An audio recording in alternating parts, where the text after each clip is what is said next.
हरो अंगद दुख निकंदन गुरु अमरदास हृदय नित त्याऊं हृदय नित त्याऊं श्री गुरु रामदास गुण गाऊं गुरु अर्जन विघ्नन के नाशक विघ्नन की नाशक श्री हर गोविंद सुमत परदासक श्री हर राय नमो कर जोरी नमो कर जोरी श्री हर कृष्ण मनाऊं गुरु तेग बहादुर परम कृपाला परम कृपाला श्री गुरु गोविंद सिंह बेसाला तरो तरा पर पुन पुन सीसा पुन पुन सीसा नंदो बार बार जगदीसा एक ओंकार सतगुरु ते प्रसाद सच होए वाहिगुरु जी की फतेह है विनाशन सोए वाहिगुरु जी की फतेह है विनाशन सोए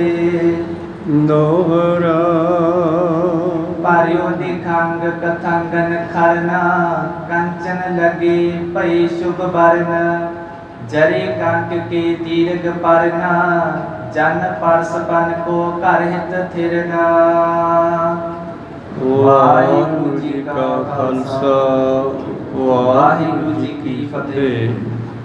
आओ गुरु प्यारे गुरु सवारे सत्संगी जनो रोजाना की तरह पातशाह जी की अपार किरपा बख्शिश का सदका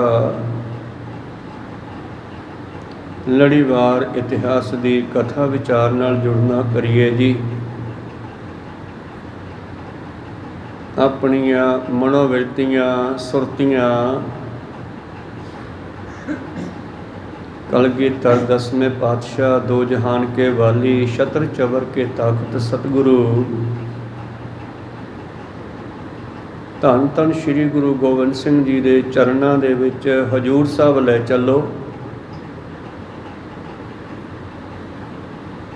और आओ उस समय का जो सीन है जो नज़ारा है जिस वेले सतगुरु पातशाह जी साडे तो अलोप होने लई गुरु प्यारिओ तैयारी कर रहे हैं ते तुसी अनुभव दे नाल उस सीन दे दर्शन भी कर सकते हो। पूरा बिरतियां सुरतियां एकाग्र करके अपने अनुभवी नेत्रां दे नाल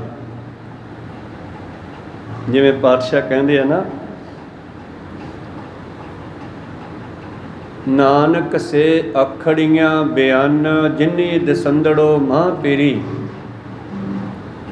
वो मेरा प्यारा जिन्ना अखां नाल दिसदा वो अखां होर है भाव ये अस्थूल अखां भावें बंद कर लो सूक्ष्म अखां सूक्ष्म शरीर दे नाल असीं वो समा अनुभव करिए फील करिए जिस वेले सतगुरु पातशाह जी अपने जान की तैयारी आप कर रहे हैं। संसार का मनुख कोई शरीर छड्डदा है उन्होंने पता ही नहीं हुंदा अचानचक ਕੇਲ ਕਰਿੰਦੇ ਹੰਝਨੋ ਅਚਿੰਤੇ ਬਾਜ ਪਏ ਤਿਸ ਰੱਬ ਦੇ ਕੇਲਾਂ ਵਿਸਰੀਆਂ। ਜੋ ਮਨ ਚੇਤਨ ਚੇਤੇ ਸਨ ਸੋ ਗਾਲੀ ਰੱਬ ਕੀਆਂ। ਆਮ ਮਨੁੱਖ ਦੇ ਨਾਲ ਇੱਦਾਂ ਹੁੰਦਾ, ਪਰ ਸਤਿਗੁਰੂ ਤਾਂ ਦੋ ਜਹਾਨਾਂ ਦੇ ਵਾਲੀ ਆ। ਪੁਰਾਣੇ ਸਮਿਆਂ ਦੇ ਵਿੱਚ ਜਦੋਂ ਕੋਈ ਸੰਸਾਰੀ ਮਨੁੱਖ ਸਹੁਰੇ ਜਾਂਦਾ ਨਾ, ਪਹਿਲੀ ਵਾਰ ਜਾਂਦਾ ਜਾਂ ਦੂਜੀ ਵਾਰ ਜਾਂਦਾ, ਇੱਦਾਂ ਹੀ ਤਿਆਰੀ ਖਿੱਚਦਾ। ਤੇ ਗੁਰੂ ਪਿਆਰਿਓ, ਸੱਚ ਜਾਣਿਓ, ਇਹ ਮਾਤ ਲੋਕ ਪੇਕੇ ਹੈ ਤੇ ਸੱਚਖੰਡ ਸਹੁਰੇ ਹੀ ਹੈ ਆਪਣੇ ਸਭ ਦੇ। ਤੇ ਗੁਰੂ ਸਾਹਿਬ ਵੀ ਉੱਥੇ ਜਾਣ ਦੀ ਤਿਆਰੀ ਖਿੱਚ ਰਹੇ ਆ। ਉਸ ਪਰਮੇਸ਼ਰ ਦੇ ਹਜ਼ੂਰ ਜਿਨ੍ਹਾਂ ਦੇ ਨਾਲ ਐਸੀ ਸੁਰਤੀ ਬਿਰਤੀ ਧਿਆਨ ਜੁੜਿਆ ਸੀ ਕਿ ਧਿਆਨ ਛੱਡਣ ਨੂੰ ਜੀ ਨਹੀਂ ਸੀ ਕਰਦਾ। ਹੇਮਕੁੰਡ ਸਾਹਿਬ ਦੇ ਵਿਖੇ ਚਿਤ ਨ ਭਇਓ ਹਮਰੋ ਆਵਨ ਕਹੈ, ਚੁਭੀ ਰਹੀ ਸੁਰਤ ਪ੍ਰਭ ਚਰਨਨ ਮੈਂ। ਕਹਿੰਦੇ ਉਸ ਵੇਲੇ ਮੇਰਾ ਆਉਣ ਨੂੰ ਜੀ ਨਹੀਂ ਸੀ ਕਰਦਾ। ਕਰਤ ਤਪੱਸਿਆ ਜਬ ਹਮ ਭਇਓ ਦਵੈ ਤੇ ਏਕ ਰੂਪ ਹੋਏ ਗਇਓ। ਜਦੋਂ ਮੈਂ ਪਰਮੇਸ਼ਰ ਨਾਲ ਇੱਕਮਿਕ ਹੋ ਗਿਆ ਸੀਗਾ, ਮੈਨੂੰ ਆਵਾਜ਼ ਪਈ, ਦੁਸ਼ਟ ਦਮਨ ਮੇਰੇ ਕੋਲ ਆਓ, ਜ਼ਰੂਰੀ ਕੰਮ ਆ। ਮੇਰਾ ਜੀ ਨਹੀਂ ਸੀ ਕਰਦਾ ਕਿ ਮੈਂ ਉਸ ਸਿਮਰਨ ਦੀ ਅਵਸਥਾ ਚੋਂ, ਪ੍ਰਾਪਤੀ ਦੀ ਅਵਸਥਾ ਚੋਂ ਉੱਠ ਖੜਾਂ, ਧਿਆਨ ਛੱਡ ਦੇਵਾਂ। ਪਰ ਪਿਆਰੇ ਦੇ ਹੁਕਮ ਨੂੰ ਮੰਨਣਾ ਵੀ ਜ਼ਰੂਰੀ ਹੁੰਦਾ, ਫਿਰ ਕੁਝ ਵੀ ਹੋਵੇ। ਤੇ ਸਤਿਗੁਰੂ ਪਾਤਸ਼ਾਹ ਕਹਿੰਦੇ ਫਿਰ ਮੈਂ ਉਸ ਧਿਆਨ ਨੂੰ ਛੱਡ ਕੇ ਪਰਮੇਸ਼ਰ ਦੇ ਹਜ਼ੂਰ ਹਾਜ਼ਰ ਹੋਇਆ। ਬੇਨਤੀ ਕੀਤੀ, ਹੁਕਮ ਕਰੋ, ਤੇ ਹੁਕਮ ਹੋਇਆ। ਮਾਤ ਲੋਕ ਵਿੱਚ ਜਾਓ। ਧਰਤੀ ਤੇ ਬੜਾ ਜ਼ੁਲਮ ਵੱਧ ਚੁੱਕਿਆ, ਧਰਤੀ ਦੀਆਂ ਪੁਕਾਰਾਂ ਆਉਂਦੀਆਂ। ਧਰਤੀ ਕਹਿੰਦੀ ਹੁਣ ਤਾਂ ਮੈਂ ਇੱਕ ਪੈਰ 'ਤੇ ਹੀ ਰਹਿ ਗਈ ਹਾਂ, ਬਸ ਉਹ ਵੀ ਜਾਣ ਵਾਲਾ ਹੀ ਆ, ਮੈਂ ਕਰਕ ਹੋ ਜਾਵਾਂਗੀ। ਉਸ ਪਿਆਰੇ ਦੇ ਨਾਲ ਧੰਨ ਗੁਰੂ ਗੋਬਿੰਦ ਸਿੰਘ ਜੀ ਲੀਨ ਹਨ, ਇੱਕਮਿਕ ਹਨ। ਔਰ ਪਰਮੇਸ਼ਰ ਨੂੰ ਕਹਿੰਦੇ, ਮਹਾਰਾਜ ਇਹ ਕਾਰਜ ਤਾਂ ਹੋ ਸਕਦਾ ਜੇ ਤੁਸੀਂ ਕਿਰਪਾ ਕਰੋ। ਹੁਣ ਧੰਨ ਗੁਰੂ ਗੋਬਿੰਦ ਸਿੰਘ ਜੀ ਨੇ ਬੜੀ ਤੇਜ਼ੀ ਦੇ ਨਾਲ, ਬਹੁਤ ਥੋੜ੍ਹੀ ਉਮਰ ਦੇ ਵਿੱਚ, ਇੱਕ ਘੱਟ 40 ਸਾਲ, ਇੰਨੀ ਉਮਰ ਦੇ ਵਿੱਚ ਧੰਨ ਗੁਰੂ ਗੋਬਿੰਦ ਸਿੰਘ ਜੀ ਨੇ ਬੜੀ ਤੇਜ਼ੀ ਦੇ ਨਾਲ ਸਾਰਾ ਕਾਰਜ ਕਰ ਦਿੱਤਾ। ਕਿਉਂਕਿ ਵਾਪਸ ਪਿਆਰੇ ਕੋਲੇ ਜਾਣ ਦੀ ਤਾਂਘ ਹੈ, ਬੜੀ ਖਿੱਚ ਹੈ ਉੱਥੇ ਵਾਪਸ ਜਾਣ ਦੀ, ਉਸ ਅਵਸਥਾ ਨੂੰ ਫਿਰ ਪ੍ਰਾਪਤ ਕਰਨ ਦੀ, ਜਿਹੜੀ ਅਵਸਥਾ ਵਿੱਚੋਂ 1633 ਵਿੱਚ ਉੱਠ ਕੇ ਆਏ ਆ। 1666 ਵਿੱਚ ਜਿਹੜੀ ਅਵਸਥਾ ਨੂੰ ਛੱਡਿਆ, ਉਹਨਾਂ ਨੇ ਮਾਤਾ ਗੁਜਰੀ ਜੀ ਦੇ ਗ੍ਰਹਿ ਵਿਖੇ ਜਨਮ ਲਿਆ ਹੈ। ਤੇ 1699 ਦੇ ਵਿੱਚ ਉਹਨਾਂ ਨੇ ਖਾਲਸਾ ਪੰਥ ਦੀ ਸਾਜਨਾ ਕਰ ਦਿੱਤੀ ਹੈ। 66 ਤੇ 99 30 ਸਾਲ, ਤੇ 1708 ਦੇ ਵਿੱਚ ਆਖਰੀ ਛੋਹਾਂ ਦਿੱਤੀਆਂ ਖਾਲਸਾ ਪੰਥ ਨੂੰ, ਇਹ ਸੁੰਦਰ ਸਰੂਪ ਨੂੰ। ਤੇ ਹੁਣ ਤਿਆਰੀਆਂ ਕਰ ਰਹੇ ਆ ਉਸ ਪਿਆਰੇ ਕੋਲ ਜਾਣ ਦੀਆਂ। ਇਹ ਸੰਸਾਰ ਪੇਕੇ ਹੈ, ਆਪਣੇ ਵਾਸਤੇ ਵੀ ਇਹੀ ਹੁਕਮ ਹੈ, ਬਾਣੀ 'ਚ ਲਿਖਿਆ। ਸ਼ਾਇਦ ਕੋਈ ਮੇਰੀ ਗੱਲ ਨੂੰ ਹੋਰ ਪਾਸੇ ਲੈ ਜਾਵੇ ਵੀ ਜਿਵੇਂ ਕੋਈ ਸਹੁਰੇ ਜਾਣ ਦੀ ਤਿਆਰੀ ਕਰਦਾ, ਇਉਂ ਤਿਆਰੀ ਹੋ ਰਹੀ ਆ। ਪਰ ਵਾਕਿਆ ਹੀ ਇੱਕ ਬੱਚੀ ਵੀ ਜਦੋਂ ਸ਼ਾਦੀ ਹੁੰਦੀ ਹੈ, ਉਸ ਦਾ ਵੀ ਸ਼ਿੰਗਾਰ ਕੀਤਾ ਜਾਂਦਾ। ਉਹਦੀਆਂ ਸਹੇਲੀਆਂ, ਮਾਤਾ ਪਿਤਾ, ਪਰਿਵਾਰ ਵੱਲੋਂ ਨਵੇਂ ਵਸਤਰ, ਨਵੇਂ ਗਹਿਣੇ, ਸਾਰਾ ਕੁਝ ਨਵਾਂ ਬਣਾ ਕੇ ਦਿੱਤਾ ਜਾਂਦਾ, ਕਿਉਂਕਿ ਉਹਨੂੰ ਪਤੀ ਦੀ ਪ੍ਰਾਪਤੀ ਹੋ ਰਹੀ ਆ। ਤੇ ਧੰਨ ਗੁਰੂ ਗੋਬਿੰਦ ਸਿੰਘ ਜੀ ਤਾਂ ਭਾਵੇਂ ਖੁਦ ਹੀ ਪਰਮੇਸ਼ਰ ਹਨ, ਪਰ ਸੰਸਾਰੀ ਤੌਰ 'ਤੇ ਉਹਨਾਂ ਨੇ ਉਹ ਕੌਤਕ ਕੀਤਾ। ਪਰ ਬੜੀ ਖੁਸ਼ੀ ਦੇ ਨਾਲ ਤਿਆਰੀ ਖਿੱਚ ਰਹੇ ਆ। ਸਿੱਖ ਸੰਗਤਾਂ ਸੇਵਕ ਸਿੰਘ ਵਿਰਾਗ ਵਿੱਚ ਹਨ, ਪਰ ਪਾਤਸ਼ਾਹ ਨੂੰ ਕੋਈ ਫਰਕ ਨਹੀਂ ਪੈਂਦਾ, ਉਹ ਤਾਂ ਦੋਹਾਂ ਦੇਸ਼ਾਂ ਦੇ ਮਾਲਕ ਹੈ। ਆਓ ਮਨੋਬਿਰਤੀਆਂ ਉੱਥੇ ਲੈ ਚੱਲੋ। ਗੁਰੂ ਕਿਰਪਾ ਕਰਨ ਸਾਨੂੰ ਆਪਣੇ ਉਸ ਸਮੇਂ ਦੇ ਦਰਸ਼ਨ ਅਨੁਭਵ ਕਰਵਾ ਦੇਣ। ਜੇ ਕਿਤੇ ਉਹ ਕਿਣਕਾ ਦਰਸ਼ਨਾਂ ਦਾ ਸਾਨੂੰ ਮਿਲ ਜਾਵੇ ਤੇ ਫਿਰ ਕਿਆ ਕਹਿਣਾ। ਆਰੰਭ ਕਰੀਏ। ਉਸ ਤੋਂ ਪਹਿਲਾਂ ਗੁਰੂ ਚਰਨਾਂ ਵਿੱਚ ਲਵਾਈਏ ਹਾਜ਼ਰੀਆਂ। ਗੁਰੂ ਕਾ ਬਖਸ਼ਿਆ ਫਤਿਹ ਦਾ ਨਾਰਾ ਕਰੀਏ, ਬੁਲੰਦ ਗੱਜ ਕੇ ਆਖੀਏ ਜੀ ਵਾਹਿਗੁਰੂ ਜੀ ਕਾ ਖਾਲਸਾ ਵਾਹਿਗੁਰੂ ਜੀ ਕੀ ਫਤਿਹ। ਦੋਹਰਾ ਪਾਰਿਓ ਨਿਖੰਡ ਖਤੰਗਨ ਖਰਨਾ, ਕੰਚਨ ਲਗੇ ਭਈ ਸ਼ੁਭ ਬਰਨ। ਮੇਰੇ ਪ੍ਰੀਤਮ ਤਿਆਰ ਪ੍ਰਤਿਆਰ ਹੋ ਗਏ। ਸੇਵਕਾਂ ਨੇ ਕੋਲ ਖੜ ਕੇ ਸਾਰੀਆਂ ਵਸਤੂਆਂ ਸਤਿਗੁਰਾਂ ਨੂੰ ਦੇਣੀਆਂ ਕੀਤੀਆਂ। ਪਹਿਲਾਂ ਇਸ਼ਨਾਨ ਕੀਤਾ, ਫਿਰ ਦਸਤਾਰ ਸਜਾਈ, ਫਿਰ ਦਸਤਾਰ ਉੱਪਰ ਕਲਗੀ ਸਜਾਈ, ਜਿਗਾ ਸਜਾਈ ਗੁਰੂ ਪਿਆਰਿਓ, ਤੇ ਫਿਰ ਸੁੰਦਰ ਵਸਤਰ ਪਹਿਨਣੇ ਕੀਤੇ ਔਰ ਫਿਰ ਸੁੰਦਰ ਸ਼੍ਰੀ ਸਾਹਿਬ 3 ਫੁੱਟੀ ਸੋਨੇ ਦੇ ਮੁੱਠੇ ਵਾਲੀ ਧਾਰਨ ਕੀਤੀ ਹੈ। ਤੇ ਫਿਰ ਸੇਵਕ ਨੇ ਤੀਰਾਂ ਦਾ ਭਰਿਆ ਪੱਥਾ ਜਿਹੜਾ ਹੈ ਪ੍ਰੀਤਮ ਜੀ ਨੂੰ ਦੇਣਾ ਕੀਤਾ ਹੈ ਜੀ। ਜਰੀ ਕੰਕ ਕੇ ਦੀਰਘ ਪਰਨਾ, ਜਨ ਸਰ ਪਰਨ ਕੋ ਘਰ ਹਿਤ ਥਿਰਨ। ਔਰ ਉਹ ਗਾਤਰੇ ਜੋ ਸਤਿਗੁਰ ਦੇ ਸਪੈਸ਼ਲ ਬਣਦੇ ਸਨ, ਜਿਨ੍ਹਾਂ ਨੂੰ ਸੋਨੇ ਚਾਂਦੀ ਦੀ ਜਰੀ ਨਾਲ ਕਢਾਈ ਕੀਤਾ ਹੋਇਆ ਹੈ। ਕਰ ਕਰੇ ਬਿਖੀ ਤਬ ਪਾਇਓ, ਦੋਇ ਦਿਸ਼ ਤਰਕਸ ਖੜਗ ਸੁਹਾਇਓ। ਔਰ ਧੰਨ ਧੰਨ ਸ੍ਰੀ ਗੁਰੂ ਗੋਬਿੰਦ ਸਿੰਘ ਮਹਾਰਾਜ ਜੀ ਨੇ ਫਿਰ ਉਹ ਭੱਥਾ ਤੀਰਾਂ ਦਾ ਲੈ ਕਰਕੇ ਆਪਣੇ ਗਲੇ ਪਾਇਆ, ਗਾਤਰੇ ਪਾਇਆ ਹੈ। ਔਰ ਦੋਏ ਦਿਸ਼ ਤਰਕਸ਼ ਖੜਗ ਸੁਹਾਇਓ, ਤੇ ਇੱਕ ਫਿਰ ਖੜ ਕਹਿੰਦੇ ਆ ਕਮਾਨ ਨੂੰ, ਜੋ 9 ਟੰਕ ਦੇ ਪ੍ਰੀਤਮ ਚਲਾਇਆ ਕਰਦੇ ਆ। ਇੱਕ ਖੜਗ ਸ੍ਰੀ ਸਾਹਿਬ ਤਲਵਾਰ ਗੁਰੂ ਪਿਆਰਿਓ ਗਾਤਰੇ ਪਾਇਆ ਹੋਇਆ। ਉਸੇ ਮੋਢੇ ਤੇ ਪਾਤਸ਼ਾਹ ਨੇ ਤਰਕਸ਼ ਵੀ ਟੰਗਿਆ, ਕਮਾਨ ਵੀ ਟੰਗਿਆ, ਵੱਡਾ ਸ੍ਰੀ ਸਾਹਿਬ ਵੀ ਟੰਗਿਆ ਹੈ। ਔਰ वेद कूल मोह मोला हाथ, कमर कसी दिद बल के साथ। ਫਿਰ ਸਿੰਘਾਂ ਨੇ ਪਾਤਸ਼ਾਹ ਜੀ ਨੂੰ ਸੁੰਦਰ ਗੁਰੂ ਪਿਆਰਿਓ ਦੋ ਕੂਲ 2-2.5 ਮੀਟਰ ਦਾ ਕੱਪੜਾ, ਦੁਪੱਟਾ, ਸੁੰਦਰ ਦੁਸ਼ਾਲਾ ਜੋ ਕਮਰ ਕਸਾ ਕਰਦੇ ਐ, ਸਤਿਗੁਰਾਂ ਨੇ ਆਪਣੇ ਹੱਥਾਂ ਨਾਲ ਕਸ ਕੇ ਕਮਰ ਕਸਾ ਕੀਤਾ ਜੀ। बिच्छू खंजर बाग कटार, पेश कवजे धरे सुधार। ਔਰ ਫਿਰ ਕਮਰ ਕਸੇ ਦੇ ਵਿੱਚ ਧੰਨ ਗੁਰੂ ਗੋਬਿੰਦ ਸਿੰਘ ਮਹਾਰਾਜ ਜੀ ਨੇ ਛੋਟੇ ਸ਼ਸਤਰ, ਬਿਛੂਆ, ਖੰਜਰ ਔਰ ਕਟਾਰ ਆਦਿ ਜਿਹੜੇ ਦੁਸ਼ਮਣ ਨੂੰ ਨੇੜਿਓਂ ਮਾਰੇ ਜਾਂਦੇ ਆ, ਇਹ ਕਮਰ ਕਸੇ ਵਿੱਚ ਹੀ ਟੰਗੇ ਜਾਂਦੇ ਹਨ। कमर कसा आची विद करियो, जथा जोग अयुध कर धरियो। ਇਉਂ ਸਤਿਗੁਰੂ ਜੰਗ ਦੇ ਮੈਦਾਨ ਵਿੱਚ ਜਾਂਦੇ ਹੋਏ ਜਿੰਨੇ ਸ਼ਸਤਰ ਸਰੀਰ ਤੇ ਧਾਰਨ ਕਰਦੇ ਆ, ਉਹ ਸਾਰੇ ਸ਼ਸਤਰ ਅੱਜ ਅਲੋਪ ਹੋਣ ਤੋਂ ਪਹਿਲਾਂ ਵੀ ਸਰੀਰ ਤੇ ਧਾਰਦੇ ਐ। मनो सरद रित को कर खटा, कंचन लिपत शस्त्र जुच छटा। ਜਿਵੇਂ ਸਰਦੀ ਦੀ ਰੁੱਤ ਵਿੱਚ ਬੱਦਲਾਂ ਦਾ ਠਾਠ ਹੋਇਆ ਹੋਵੇ, ਸੋਨੇ ਦੀ ਝਾਲ ਵਾਲੇ ਸ਼ਸਤਰ ਇਸ ਪ੍ਰਕਾਰ ਚਮਕ ਰਹੇ ਹਨ।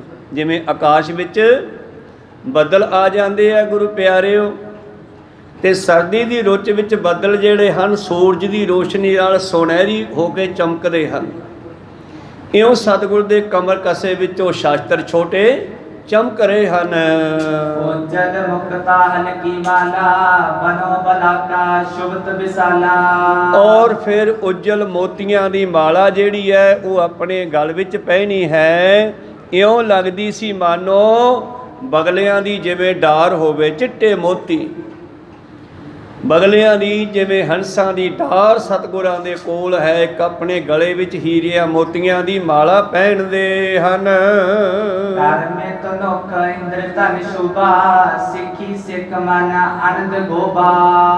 ਔਰ ਜਿਹੜਾ ਤਨੁਖ ਹੈ ਸਤਿਗੁਰਾਂ ਦੇ ਹੱਥ ਵਿੱਚ ਸ਼ੋਭ ਰਿਹਾ ਹੈ, ਜਿਸ ਦੀ ਸ਼ੋਭਾ ਆਕਾਸ਼ਾਂ ਦੇ ਵਿੱਚ ਮੀਂਹ ਪੈਣ ਤੋਂ ਬਾਅਦ ਜਿਹੜੀ ਸੱਤ ਰੰਗੀ ਪੀਂਘ ਬਣਦੀ ਹੈ ਉਹਦੇ ਵਰਗਾ ਲੱਗਦਾ ਹੈ। ਆਕਾਸ਼ਾਂ ਦੇ ਵਿੱਚ ਜਿਹੜੀ ਪੀਂਘ ਪੈਂਦੀ ਆ, ਸਿੱਖਾਂ ਦੇ ਮਨ ਨੂੰ ਮੋਹ ਲੈਣ ਵਾਲਾ ਇਹ ਆਨੰਦ ਰੂਪੀ ਦਰਸ਼ਨ ਜਿਹੜਾ ਹੈ ਸੰਗਤਾਂ ਕਰ ਰਹੀਆਂ ਹੈ ਤੇ ਸਤਿਗੁਰੂ ਮਾਨੋ ਤਿਆਰੀ ਖਿੱਚ ਰਹੇ ਹਨ। ਬੋਲਨ ਮਾਤੁਰੀ ਤੁਨ ਗੰਭੀਰ, ਸੁਨ ਹਰਕਤ ਜਨ ਚਾਤ੍ਰਿਕ ਤੀਰ। ਔਰ ਮੇਰੇ ਪ੍ਰੀਤਮ ਬਹੁੜ ਮਿੱਠੀ ਆਵਾਜ਼ ਵਿੱਚ ਹੌਲੀ ਹੌਲੀ ਸਿੱਖਾਂ ਨਾਲ ਗੱਲ ਕਰਦੇ ਆ। ਮਿੱਠ ਬੋਲੜਾ ਜੀ ਹਰ ਸੱਜਣ ਸੁਆਮੀ ਮੋਰਾ, ਹਉ ਸੰਭਲ ਥੱਕੀ ਜੀਓ ਕਦੇ ਨਾ ਬੋਲੇ ਕੌੜਾ। ਕੌੜਾ ਬੋਲ ਨਾ ਜਾਣੈ ਪੂਰਨ ਭਗਵਾਨੈ, ਔਗਣ ਕੋ ਨਾ ਚਿਤਾਰੇ। ਮਿੱਠੀ ਆਵਾਜ਼ ਵਿੱਚ ਆਪਣੇ ਕੋਲ ਖੜੇ ਸਿੱਖਾਂ ਸੇਵਕਾਂ ਦੇ ਨਾਲ ਸਤਿਗੁਰੂ ਗੱਲ ਕਰਦੇ ਐ। ਔਰ ਜਿਨ੍ਹਾਂ ਮਿੱਠੇ ਬਚਨਾਂ ਨੂੰ ਸੁਣ ਕੇ ਜਿਹੜੇ ਸਿੱਖ ਕੋਲ ਖੜੇ ਆ ਉਹਨਾਂ ਦੇ ਕੰਨ ਗੁਰੂ ਪਿਆਰਿਓ ਸਵਾਂਤੀ ਬੂੰਦ ਜਿਵੇਂ ਪਪੀਹਾ ਚਾਹੁੰਦਾ ਨਾ, ਉਸ ਪਪੀਹੇ ਦੀ ਸਵਾਂਤੀ ਬੂੰਦ ਜਿੰਨੀ ਸਵਾਦ ਹੋਵੇ ਉਦੋਂ ਸਵਾਦ ਸਤਿਗੁਰਾਂ ਦੇ ਉਹ ਆਖਰੀ ਬੋਲ ਸਿੱਖਾਂ ਦੇ ਕੰਨ ਵਿੱਚ ਮਿਸ਼ਰੀ ਅੰਮ੍ਰਿਤ ਘੋਲ ਰਹੇ ਹਨ। ਜਾਚਤ ਬੂੰਦ ਗਿਆਨ ਉਪਦੇਸ਼, ਹਰਨ ਤ੍ਰਿਖਾ ਵਿਸ਼ਿਆਨ ਕਲੇਸ਼। ਇਸ ਤਰ੍ਹਾਂ ਗੁਰੂ ਪਿਆਰਿਓ ਜਾਚਤ ਬੂੰਦ ਤੇ ਸਿੱਖ ਕਿਹੜੀ ਬੂੰਦ ਮੰਗਦੇ ਹਨ? ਪਪੀਹਾ ਸਵਾਂਤੀ ਬੂੰਦ ਮੰਗਦਾ ਹੈ। ਪਪੀਹਾ ਇੱਕ ਪੰਛੀ ਹੈ ਗੁਰੂ ਪਿਆਰਿਓ, ਇਹ ਚੁੰਝ ਨਾਲ ਪਾਣੀ ਨਹੀਂ ਪੀ ਸਕਦਾ। ਚੁੰਝ ਨਾਲ ਦਾਣਾ ਤਾਂ ਖਾ ਸਕਦਾ ਇਹ, ਪਰ ਚੁੰਝ ਨਾਲ ਪਾਣੀ ਨਹੀਂ ਪੀ ਸਕਦਾ। ਤੇ ਪਾਣੀ ਇਹ ਕਦੋਂ ਪੀਂਦਾ ਹੈ? ਜਦੋਂ ਆਕਾਸ਼ਾਂ 'ਚੋਂ ਮੀਂਹ ਪੈਂਦਾ ਹੈ ਤੇ ਇਹਦੇ ਸਿਰ ਦੇ ਉੱਪਰ ਗਲੀ ਆ, ਤੇ ਕੋਈ ਬੂੰਦ ਜਿਸ ਨੂੰ ਸਵਾਂਤੀ ਬੂੰਦ ਕਹਿੰਦੇ ਆ, ਜਦੋਂ ਇਹਦੀ ਉਸ ਮੋਰੀ ਰਾਹੀਂ ਸਿਰ ਦੇ ਉੱਪਰਲੀ ਗਲੀ ਰਾਹੀਂ ਅੰਦਰ ਜਾਂਦੀ ਹੈ ਤੇ ਫਿਰ ਉਹਦੇ ਨਾਲ ਇਹ ਪਾਣੀ ਅੰਦਰ ਜਾਂਦਾ ਤੇ ਫਿਰ ਉਹ ਸਵਾਂਤੀ ਬੂੰਦ ਇਹਨੂੰ ਮਿਲ ਜਾਵੇ ਤੇ ਫਿਰ 6-6 ਮਹੀਨੇ ਇਹਨੂੰ ਪਿਆਸ ਨਹੀਂ ਲੱਗਦੀ। ਇਸੇ ਕਰਕੇ ਜਦੋਂ ਪਿਆਸ ਲੱਗਦੀ ਹੈ ਤਾਂ ਪੀਓ ਪੀਓ ਪੀਓ ਪੀਓ ਦੀ ਰੱਟ ਲਾਉਂਦਾ ਹੈ। ਤੇ ਸਤਿਗੁਰੂ ਪਾਤਸ਼ਾਹ ਗੁਰਬਾਣੀ ਵਿੱਚ ਸਿੱਖ ਨੂੰ ਪਪੀਹਾ ਕਹਿ ਕੇ ਬੰਬੀਹਾ ਕਹਿ ਕੇ ਉਚਾਰਨ ਕਰਦੇ ਐ। ਬਾਬੀਹਾ ਸਹਿਜ ਬੋਲ, ਰੌਲਾ ਨਾ ਪਾ। ਉਹ ਸਿੱਖ ਪਪੀਹਿਆ ਹੌਲੀ ਹੌਲੀ ਬੋਲ, ਉੱਚੀ ਨਾ ਬੋਲ। ਸਭ ਕੁਛ ਤੇਰੇ ਨਾਲ ਹੈ, ਉਹ ਅੰਮ੍ਰਿਤ ਦੀ ਬੂੰਦ ਉਹਨੂੰ ਬਾਹਰੋਂ ਮਿਲਦੀ ਹੈ, ਤੇਰੇ ਅੰਦਰ ਹੀ ਰੱਖੀ ਆ। ਸਤਿਗੁਰ ਦੀਆ ਦਿਖਾਏ ਭਾਵ ਉਹ ਬੂੰਦ ਸਾਡੇ ਅੰਦਰ ਹੈ, ਨਿਕਲਣੀ ਸਿਮਰਨ ਭਜਨ ਬੰਦਗੀ ਨਾਲ ਹੈ। ਤੇ ਸਤਿਗੁਰੂ ਪਾਤਸ਼ਾਹ ਜੀ ਕਹਿੰਦੇ ਸਿੱਖ ਕਿਹੜੀ ਬੂੰਦ ਮੰਗਦੇ ਹਨ? ਉਪਦੇਸ਼ ਦੀ, ਗਿਆਨ ਦੀ। ਧੰਨ ਗੁਰੂ ਨਾਨਕ ਦੇਵ ਜੀ ਪਰਮੇਸ਼ਰ ਦੀ ਸਿਫਤ ਕਰਦੇ ਹਨ ਆਰਤੀ ਵਾਲੇ ਸ਼ਬਦ ਵਿੱਚ। ਸਹਿਸ ਤਬ ਨੈਨ ਨਨ ਨੈਨ ਹੈ ਤੋਹੇ ਕੋ ਸਹਿਸ ਮੂਰਤ ਨਨ ਏਕ ਤੋਈ। ਸਹਿਸ ਪਦ ਬਿਮਲ ਨਨ ਏਕ ਪਦ ਗੰਧ ਬਿਨ। ਸਹਿਸ ਤਬ ਗੰਧ ਇਵ ਚਲਤ ਮੋਹੀ। ਸਭ ਮੈਂ ਜੋਤ ਜੋਤ ਹੈ ਸੋਏ, ਤਿਸ ਦਾ ਚਾਨਣ ਸਭ ਮੈਂ ਚਾਨਣ ਹੋਏ। ਗੁਰਸਾਖੀ ਗੁਰੂ ਕੋਲ ਬੈਠ ਕੇ ਗੁਰਸਾਖੀ ਜੋਤ ਪ੍ਰਗਟ ਹੋਏ। ਜੋ ਤਿਸ ਭਾਵੈ ਸੋ ਆਰਤੀ ਹੋਏ। ਹਰ ਚਰਨ ਕਵਲ ਮਕਰੰਦ ਲੋਭਿਤ ਮਨੋ ਅਣ ਦਿਨੋ ਮੋਹੇ। ਆਹੀ ਪਿਆਸਾ ਕਿਰਪਾ ਜਲ ਦੇ, ਨਾਨਕ ਸਾਰੰਗ ਕੋ ਹੋਏ ਜਾਂਤੇ ਤੇਰਾ ਨਾਏ ਵਾਸਾ। ਨਾਮ ਵਾਸਾ ਇਹ ਸ਼ਬਦ ਦੋ ਵਾਰੀ ਬਾਣੀ ਵਿੱਚ ਆਇਆ। ਇੱਕ ਥਾਂ ਨਾਏ ਲਿਖਿਆ, ਇੱਕ ਥਾਂ ਨਾਮ ਲਿਖਿਆ। ਖੈਰ ਸਿੱਖ ਪਪੀਹਾ ਜਿਹੜਾ ਗੁਰੂ ਕੋਲੋਂ ਸਵਾਂਤੀ ਬੂੰਦ ਗਿਆਨ ਉਪਦੇਸ਼ ਮੰਗਦੇ ਹਨ। ਚੌਦਸ ਤੇ ਦਰਸ਼ਨ ਤੇ ਆਏ, ਲਖੇ ਮਹਾਤਮ ਕੋ ਮੁਤ ਪਾਏ। ਔਰ ਚੌਂ ਦਿਸ਼ ਚੌਰਾਂ ਦਿਸ਼ਾਵਾਂ ਤੋਂ ਦੂਰੋਂ ਦੂਰੋਂ ਸਿੱਖ ਸੰਗਤਾਂ ਸਤਿਗੁਰਾਂ ਦੇ ਇਹਨਾਂ ਆਖਰੀ ਦਰਸ਼ਨਾਂ ਲਈ ਪਹੁੰਚਦੀਆਂ ਹਨ, ਜਿਹੜੇ ਕਿ ਫੇਰ ਨਹੀਂ ਹੋਣੇ। ਤੇ ਗੁਰੂ ਦਾ ਗਿਆਨ ਉਪਦੇਸ਼ ਦੀ ਜਿਹੜੀ ਬੂੰਦ ਹੈ ਉਹ ਹਰਨ ਦੇ ਵਿਸ਼ੇ ਵਿਕਾਰਾਂ ਦੀ ਜਿਹੜੀ ਪਿਆਸ ਆ ਉਹਨੂੰ ਖਤਮ ਕਰਦਾ। ਸਾਡੇ ਵਿੱਚ ਵਿਸ਼ੇ ਵਿਕਾਰ ਹਨ, ਹਰਨ ਨੂੰ ਤੇ ਲੱਗਦੀ ਹੈ, ਮਿਰਗ ਨੂੰ ਤੇ ਲੱਗਦੀ ਹੈ ਨਾ ਜਦੋਂ ਗੁਰੂ ਪਿਆਰਿਓ। ਅੱਜ ਕੱਲ੍ਹ ਦੇ ਦਿਨਾਂ ਵਿੱਚ ਆ ਜੇਠ-ਹਾੜ ਮਹੀਨੇ ਵਿੱਚ ਪਸ਼ੂਆਂ ਨੂੰ ਤੇਹ ਲੱਗਦੀ ਹੈ ਨਾ, ਤੇ ਮਿਰਗ ਨੂੰ ਇੱਕ ਬੜਾ ਝੌਲਾ ਜਿਹਾ ਪੈਂਦਾ। ਜਦੋਂ ਇਹਨੂੰ ਪਿਆਸ ਲੱਗਦੀ ਹੈ, ਖੜ ਕੇ ਦੂਰ ਵੇਖਦਾ ਹੈ ਤੇ ਉਹਨੂੰ ਰੇਤਿਆਂ ਦੇ ਵਿੱਚ, ਟਿੱਬਿਆਂ ਦੇ ਵਿੱਚ ਪਾਣੀ ਫੀਲ ਹੁੰਦਾ ਵੀ ਸ਼ਾਇਦ ਉੱਥੇ ਪਾਣੀ ਆ, ਤੇ ਇਹ ਭੱਜ ਕੇ ਉੱਥੇ ਜਾਂਦਾ। ਤੇ ਜਦ ਉੱਥੇ ਜਾਂਦਾ ਕੀ ਵੇਖਦਾ, ਰੇਤਾ ਚਮਕਦਾ ਸੀ, ਪਾਣੀ ਨਹੀਂ ਹੈ। ਫਿਰ ਖੜ ਕੇ ਵੇਖਦਾ ਹੈ ਅੱਗੇ, ਤੇ ਫਿਰ ਓਨੀ ਦੂਰੀ ਤੇ ਫਿਰ ਦਿਸਦਾ ਹੈ। ਭਾਵ ਜਿੱਥੇ ਜਾ ਕੇ ਬਿਰਗ ਦੀਆਂ ਅੱਖਾਂ ਦੀ ਕਿਰਨ ਤੇ ਸੂਰਜ ਦੀ ਕਿਰਨ ਇਕੱਠੀਆਂ ਹੁੰਦੀਆਂ, ਉੱਥੇ ਪਾਣੀ ਦਾ ਭੁਲੇਖਾ ਬਣਦਾ। ਇਸੇ ਤਰ੍ਹਾਂ ਮਨੁੱਖ ਇਸ ਵਿਸ਼ੇ ਵਿਕਾਰਾਂ ਦੀ ਅੱਗ ਨੂੰ ਬੁਝਾਉਣ ਵਾਸਤੇ ਭੱਜਦਾ, ਮਿਰਗ ਦੀ ਨਿਆਈ ਭੱਜਦਾ। ਸ਼ਾਇਦ ਮੇਰੇ ਕੋਲੇ ਕੋਠੀ ਨਹੀਂ ਹੈ, ਕੋਠੀ ਬਣ ਗਈ ਤੇ ਸ਼ਾਂਤੀ ਆਜੂ, ਫਿਰ ਵੀ ਨਹੀਂ ਆਈ। ਇਹਦੇ ਵਿੱਚ ਸਾਰਾ ਸਮਾਨ ਹੋਵੇ, ਸ਼ਾਇਦ ਫੇਰ ਆ ਜਾਵੇ, ਫਿਰ ਵੀ ਨਾ ਆਈ। ਬਹੁਤ ਸਾਰੀਆਂ ਗੱਡੀਆਂ ਹੋਣ, ਗੱਡੀਆਂ ਲਿਆਂਦੀਆਂ, ਸ਼ਾਂਤੀ ਫਿਰ ਵੀ ਨਾ ਆਈ। ਮਿਰਗ ਦੀ ਨਿਆਈ ਭੱਜ ਦੌੜ ਕਰਦਾ। ਭਾਵ ਮਨੁੱਖ ਸੰਸਾਰ ਦਾ ਦੁਨੀਆ ਭਰ ਦਾ ਸਮਾਨ ਇਕੱਠਾ ਕਰ ਲਵੇ, ਘਰੇ ਸ਼ਾਂਤੀ ਨਹੀਂ ਆਉਂਦੀ। ਸ਼ਾਂਤੀ ਆਉਂਦੀ ਹੈ ਗੁਰੂ ਦੇ ਉਪਦੇਸ਼ ਨਾਲ। ਕਹੋ ਸਤਿਨਾਮ ਜਿਹੜੀ ਸਿੱਖ ਮੰਗਦਾ ਹੈ, ਨਹੀਂ ਤਾਂ ਮਿਰਗ ਦੀ ਨਿਆਈ ਸਾਰੀ ਉਮਰ ਭਟਕਦਾ ਹੀ ਮਰ ਜਾਂਦਾ ਮਨੁੱਖ। ਮੇਰੇ ਪ੍ਰੀਤਮ ਜੀ ਕਹਿੰਦੇ, ਚਾਰਾਂ ਦਿਸ਼ਾਵਾਂ ਤੋਂ, ਦਸ਼ਾਂ ਦਿਸ਼ਾਵਾਂ ਤੋਂ ਲੋਕ, ਸਿੱਖ, ਸਾਧੂ, ਜੋਗੀ, ਪੰਡਤ, ਬ੍ਰਾਹਮਣ, ਪਤਾ ਨਹੀਂ ਕੌਣ ਕੌਣ, ਬੇਅੰਤ, ਜਿਹਨੂੰ ਪਤਾ ਲੱਗਦਾ ਹੈ ਉਹ ਸ੍ਰੀ ਹਜ਼ੂਰ ਸਾਹਿਬ ਪਾਤਸ਼ਾਹ ਜੀ ਦੀ ਹਜ਼ੂਰੀ ਵਿੱਚ ਜਾ ਰਹੇ ਹਨ। ਕਿਉਂਕਿ ਇਹਨਾਂ ਦਰਸ਼ਨਾਂ ਦਾ ਮਹਾਤਮ ਹੈ ਜਿਹੜਾ, ਉਹਦੇ ਬਾਰੇ ਕੋਈ ਕਹਿ ਨਹੀਂ ਸਕਦਾ ਕਿੰਨਾ ਵੱਡਾ ਹੈ। ਵਹੀਰ ਸਿੰਘਾਸਨ ਪਰ ਪ੍ਰਭ ਚਿਰੇ, ਸਭਨ ਕਾਮਨਾ ਪੁਰਵਨ ਕਰੇ। ਕਿਉਂ ਪ੍ਰੀਤਮ ਸਾਰੀ ਤਿਆਰੀ ਕਰਕੇ, ਹੱਥ ਵਿੱਚ ਕਮਾਨ ਫੜ ਕੇ, ਗਾਤਰੇ ਸ਼ਸਤਰ ਸਜਾ ਕਰਕੇ ਸਾਰੇ, ਤੇ ਫਿਰ ਆ ਗਏ ਜਿੱਥੇ ਸੰਗਤਾਂ ਵਿੱਚ ਖੁੱਲਾ ਸਿੰਘਾਸਨ ਸਜਿਆ ਹੈ। हाथ बंद कर नाथे बंद है, कि चित सिर धर अध पर बंद है। और ਜਦੋਂ ਮੇਰੇ ਪ੍ਰੀਤਮ ਜੀ ਆਪਣੇ ਸਿੰਘਾਸਨ ਵੱਲ ਆ ਰਹੇ ਆ, ਸਾਰੀ ਸੰਗਤ ਖੜੀ ਹੋ ਰਹੀ ਆ, ਹੱਥ ਬੰਨ ਕੇ ਸੰਗਤ ਖੜੀ ਹੋ ਰਹੀ ਆ। ਫੀਲ ਕਰੋ, ਅਨੁਭਵ ਕਰੋ। ਤੇ ਹੱਥ ਬੰਨ ਕੇ ਸਾਰੀ ਸੰਗਤ ਖੜੇ ਹੋ ਕੇ ਨਾਥ ਭਾਵ ਆਪਣੇ ਮਾਲਕ ਧੰਨ ਗੁਰੂ ਗੋਬਿੰਦ ਸਿੰਘ ਜੀ ਨੂੰ ਨਮਸਕਾਰ ਕਰਦੇ ਹਨ। ਤੇ ਕਈ ਨੇੜੇ ਹਨ ਜਿਹੜੇ ਉਹ ਚਰਨਾਂ ਤੇ ਸੀਸ ਰੱਖਦੇ ਹਨ। ਉਚਰੇ ਉਸਤਤ ਕਹੇ ਸੁਨਾਵਨ, ਜਗਤ ਉਦਾਹਰਨ ਹਿਤ ਤੁਮ ਆਵਨ। ਔਰ ਉੱਥੇ ਮੇਰੇ ਪ੍ਰੀਤਮ ਜੀ ਦੀ ਸਿਫਤ ਕਰਨ ਵਾਲੇ ਕਵੀ ਜਨ ਵੀ ਬਹੁਤ ਹੋਣਗੇ, ਔਰ ਹੋਰ ਵੀ ਸਾਰੇ। ਫਿਰ ਤਾਂ ਗੁਰੂ ਪਿਆਰੋ ਬਰਾਗ ਦੇ ਸਮੇਂ ਤਾਂ ਕਵਿਤਾ ਅੰਦਰੋਂ ਹਰੇਕ ਦੀ ਉੱਠ ਸਕਦੀ ਹੈ, ਕਿਉਂਕਿ ਸਾਡੀ ਅੰਦਰੋਂ ਕਵਿਤਾ, ਗੀਤ ਜਾਂ ਕੋਈ ਹੋਰ ਚੀਜ਼ ਕਈ ਵਾਰੀ ਬਰਾਗ ਦੇ ਵਿੱਚ ਨਿਕਲਦੇ ਆ, ਸ਼ਬਦ ਆਪੇ ਜੁੜ ਜਾਂਦੇ ਆ। ਇਸ ਤਰ੍ਹਾਂ ਬਹੁਤ ਸਾਰੇ ਲੋਕ ਸਤਿਗੁਰਾਂ ਦੀਆਂ ਸਿਫਤਾਂ ਕਰ ਰਹੇ ਹਨ। ਵਾਹ ਮਹਾਰਾਜ, ਤੁਸੀਂ ਜਗਤ ਨੂੰ ਉਧਾਰ ਕਰਨ ਲਈ ਆਉਣਾ ਕੀਤਾ ਹੈ ਜੀ। ਉਚਰੇ ਉਸਤਤ ਕਰੇ ਸੁਨਾਵਨ, ਜਗਤ ਉਦਾਹਰਨ ਹਿਤ ਤੁਮ ਆਵਨ। ਹੇ ਕਲਗੀਧਰ ਪਾਤਸ਼ਾਹ, ਦੁਨੀਆ ਦੇ ਮਾਲਕੋ, ਕਲਗੀਧਰ ਨੀਲੇ ਵਾਲੇ, ਬਾਜਾਂ ਵਾਲੇ, ਅਮਰ ਦੇ ਦਾਤੇ, ਪਤਾ ਨਹੀਂ ਕਿੰਨੇ ਕਿੰਨੇ ਤਖੱਲਸ ਉਹਨਾਂ ਦੇ ਨਾਲ ਅਸੀਂ ਜੋੜ ਲਈਏ, ਮੁੱਕਦੇ ਹੀ ਨਹੀਂ। ਇੰਨੇ ਕਾਰਜ ਕੀਤੇ ਆ ਉਹਨਾਂ ਨੇ।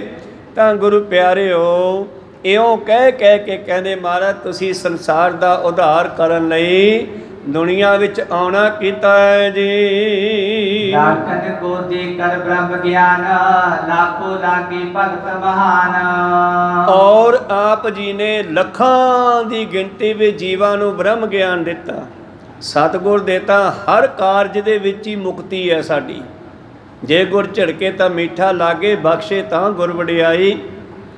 ਜੇ ਗੁਰੂ ਸਾਹਿਬ ਦੇ ਹੱਥੋਂ ਚੱਲੇ ਸ਼ਾਸਤਰ, ਤੀਰ ਨਾਲ, ਤਲਵਾਰ ਨਾਲ ਕੋਈ ਸ਼ਹੀਦ ਹੋਇਆ, ਕੋਈ ਮਰਿਆ ਦੁਸ਼ਮਣ ਮੁਗਲ, ਉਹਦੀ ਵੀ ਮੁਕਤੀ ਹੋਈ ਆ। ਤੇ ਇੱਕ ਵਾਰੀ ਸੈਦ ਖਾਂ ਜਿਹੜਾ ਚੜ੍ਹ ਕੇ ਆਇਆ ਧੰਨ ਗੁਰੂ ਗੋਬਿੰਦ ਸਿੰਘ ਜੀ ਨੂੰ ਫੜਨ ਵਾਸਤੇ, ਤੇ ਇਧਰੋਂ ਮੇਰੇ ਪ੍ਰੀਤਮ ਦੀ ਫੌਜ ਪਹੁੰਚ ਗਈ ਹੈ। ਸਤਿਗੁਰੂ ਜਰਨੈਲ ਆਪ ਵਿੱਚ ਖੜੇ ਹੈ, ਤੇ ਉਹਨਾਂ ਦਾ ਜਰਨੈਲ ਸੈਦ ਖਾਂ ਵਿੱਚ ਖੜਾ ਹੈ, ਤੇ ਫੁਰਨਾ ਬਣਾ ਰਿਹਾ ਹੈ। ਐਵੇਂ ਲੋਕਾਂ ਦੇ ਪੁੱਤ ਮਰਵਾਈ ਜਾਂਦਾ, ਮੇਰੇ ਨਾਲ ਸਿੱਧਾ ਆ ਕੇ ਦੋ ਹੱਥ ਕਰੇ। ਤੇ ਜਾਨੀ ਜਾਨ ਸਤਿਗੁਰ ਨੇ ਘੋੜੇ ਨੂੰ ਲਾਈ ਅੱਡੀ, ਤੇ ਗੁਰੂ ਪਿਆਰਿਓ ਘੋੜੇ ਨੂੰ ਸਾਹਮਣੇ ਲਿਆ ਕੇ ਵਿਚਾਲੇ ਖਾਲੀ ਥਾਂ 'ਚ ਕਹਿੰਦਾ ਆ ਜਾ ਸੈਦ ਖਾਂ ਕਰ ਲਾ ਜਿਹੜੇ 2 ਹੱਥ ਕਰਨੇ ਆ। ਉਹ ਹੈਰਾਨ ਹੋ ਗਿਆ, ਮੈਂ ਤਾਂ ਸੋਚਿਆ ਹੀ ਸੀਗਾ ਇਹ ਤਾਂ ਬੁੱਝ ਲਈ। ਇਹ ਵੀ ਘੋੜਾ ਲੈ ਕੇ ਮੂਹਰੇ ਆ ਗਿਆ ਤੇ ਘੋੜਾ ਖੜਾ ਕੇ ਸਾਈਡ ਤੇ ਉਤਰ ਗਿਆ। ਜਿਹੜਾ 2 ਹੱਥ ਕਰਨ ਨੂੰ ਫਿਰਦਾ ਸੀਗਾ, ਤਲਵਾਰ ਵੀ ਘੋੜੇ ਤੇ ਹੰਨੇ ਤੇ ਟੰਗਤੀ, ਕਾਠੀ ਤੇ ਟੰਗਤੀ, ਔਰ ਉਤਰ ਕੇ ਸਤਿਗੁਰ ਦੀ ਰਕਾਬ ਤੇ ਆ ਕੇ ਸਿਰ ਰੱਖਤਾ। ਕੋ ਸਤਨਾਮ ਸੀਸ ਰੱਖਦਾ ਆਪਣਾ ਸਤਿਗੁਰ ਦੇ ਚਰਨ ਤੇ, ਜੋ ਰਕਾਬ ਦੇ ਵਿੱਚ ਹੈ ਸਤਿਗੁਰਾਂ ਦਾ ਪੈਰ। ਸਤਿਗੁਰ ਨੇ ਕਿਹੜੀ ਤਲਵਾਰ ਮਾਰਨੀ ਸੀ, ਹੁਣ ਸਤਿਗੁਰ ਵੀ ਤਲਵਾਰ ਪਾ ਕੇ ਮੈਦਾਨ 'ਚ ਥੱਲੇ ਉਤਰਿਆ ਏ, ਹੱਥ ਵਿੱਚ ਹੱਥ ਫੜਿਆ। ਉਹਦੇ ਮਨ ਦੀ ਭਾਵਨਾ ਪੁੱਜ ਰਹੀ ਹੈ, ਇਹ ਚਾਹੁੰਦਾ ਕਿਤੇ ਮੈਂ ਇਹਨਾਂ ਤਵਸਵੀ ਮੁਸਲਮਾਨਾਂ ਤੋਂ ਪਾਸੇ ਮੈਨੂੰ ਇਕੱਲੇ ਸਤਿਗੁਰੂ ਮਿਲ ਜਾਣ ਤਾਂ ਮੈਂ ਇਹਨਾਂ ਦੇ ਚਰਨਾਂ ਵਿੱਚ ਸੀਸ ਧਰ ਕੇ ਆਪਣਾ ਜੀਵਨ ਸਫਲਾ ਕਰ ਲਵਾਂ। ਕਹੋ ਸਤਨਾਮ। ਗੁਰੂ ਵੀ ਸਮਝਦੇ ਆ। ਕਹਿੰਦੇ ਸਤਿਗੁਰੂ ਪਾਤਸ਼ਾਹ ਜੀ ਨੇ ਉਹਨੂੰ ਹੱਥ ਵਿੱਚ ਹੱਥ ਫੜਿਆ ਤੇ ਦੋਨੇ ਫੌਜਾਂ ਖੜੀਆਂ ਝਾਕ ਰਹੀਆਂ, ਕਿਉਂਕਿ ਜਰਨੈਲ ਹੁਕਮ ਦੇਵੇ ਤਾਂ ਲੜਾਈ ਹੋਵੇ। ਲੜਾਈ ਸ਼ੁਰੂ ਹੀ ਨਹੀਂ ਹੋਈ। ਦੋਨੇ ਜਰਨੈਲ ਹੱਥਾਂ 'ਚ ਹੱਥ ਫੜੇ ਪਰਾਂ ਨੂੰ ਚਲੇ ਗਏ। ਕਹੋ ਸਤਨਾਮ। ਔਰ ਫਿਰ ਦੱਸਦੇ ਆ ਉੱਥੇ ਜਾ ਕੇ ਸੈਦ ਖਾਂ ਚਰਨਾਂ 'ਚ ਲੰਬਾ ਪੈ ਗਿਆ ਤੇ ਪਾਤਸ਼ਾਹ ਨੇ ਉਹਨੂੰ ਬ੍ਰਹਮ ਗਿਆਨ ਦਿੱਤਾ ਤੇ ਉਹ ਸਭ ਕੁਝ ਛੱਡ ਕੇ, ਫੌਜ ਦਾ ਜਰਨੈਲ, ਫੌਜ ਦੀ ਜਰਨੈਲੀ ਛੱਡ ਕੇ, ਘੋੜਾ ਸਭ ਕੁਝ ਛੱਡ ਕੇ ਇਕੱਲਾ ਹੀ ਜੰਗਲਾਂ ਨੂੰ ਚੜ ਗਿਆ। ਪਤਾ ਨਹੀਂ ਕਿੱਧਰ ਗਿਆ, ਆਪਣੇ ਭਜਨ ਬੰਦਗੀ ਵਿੱਚ ਨਿਕਲ ਗਿਆ। ਕਹੋ ਸਤਨਾਮ। ਸਿਫਤ ਕਰਨ ਵਾਲੇ ਕਵੀ ਜਾਂ ਲੋਕ ਹੋਰ ਸੰਗਤਾਂ ਕਹਿੰਦੀਆਂ ਤੁਸੀਂ ਤਾਂ ਲੱਖਾਂ ਨੂੰ ਬ੍ਰਹਮ ਗਿਆਨ ਦੇ ਕਰਕੇ ਮੁਕਤੀ ਕੀਤੀ ਹੈ, ਔਰ ਜਿਨ੍ਹਾਂ ਦਾ ਤੁਸੀਂ ਗੁਰੂ ਪਿਆਰਿਓ ਪਾਤਸ਼ਾਹ ਜੀ ਕਿਰਪਾ ਕੀਤੀ ਉਹਨਾਂ ਨੂੰ ਮਹਾਨ ਭਗਤ ਬਣਾ ਦਿੱਤਾ। ਪਰ ਔਰੰਗਜ਼ੇਬ ਨੂੰ ਨਾ ਸ਼ਾਸਤਰ ਨਾਲ ਮਾਰਿਆ, ਨਾ ਸਾਹਮਣੇ ਆ ਕੇ ਮਾਰਿਆ, ਕਿਉਂਕਿ ਇਹਦਾ ਹਿਸਾਬ ਕਿਤਾਬ ਹਜੇ ਬਾਕੀ ਹੈ, ਉਹ ਗਾਹਾਂ ਜਾ ਕੇ ਹੋਣਾ। ਕਹੋ ਸਤਨਾਮ। ਇਸੇ ਕਰਕੇ ਇਹਨੂੰ ਸ਼ਬਦ ਨਾਲ ਮਾਰਿਆ। ਅੱਗੇ ਚੱਲੀਏ। ਗੁਰਸਿੱਖ ਜਿਤ ਕਿਤ ਵਿਸਥਾਰੀ, ਦੇ ਉਪਦੇਸ਼ ਵਿਸ਼ੇ ਵਿਕਟਾਰੀ। ਸਿਫਤ ਕਰਨ ਵਾਲੇ ਕਹਿ ਰਹੇ ਹੈ ਜਿੱਥੇ ਜਿੱਥੇ ਤੁਸੀਂ ਗਏ ਉੱਥੇ ਉੱਥੇ ਗੁਰੂ ਦੀ ਸਿੱਖਿਆ ਦਾ ਵਿਸਤਾਰ ਕੀਤਾ ਹੈ।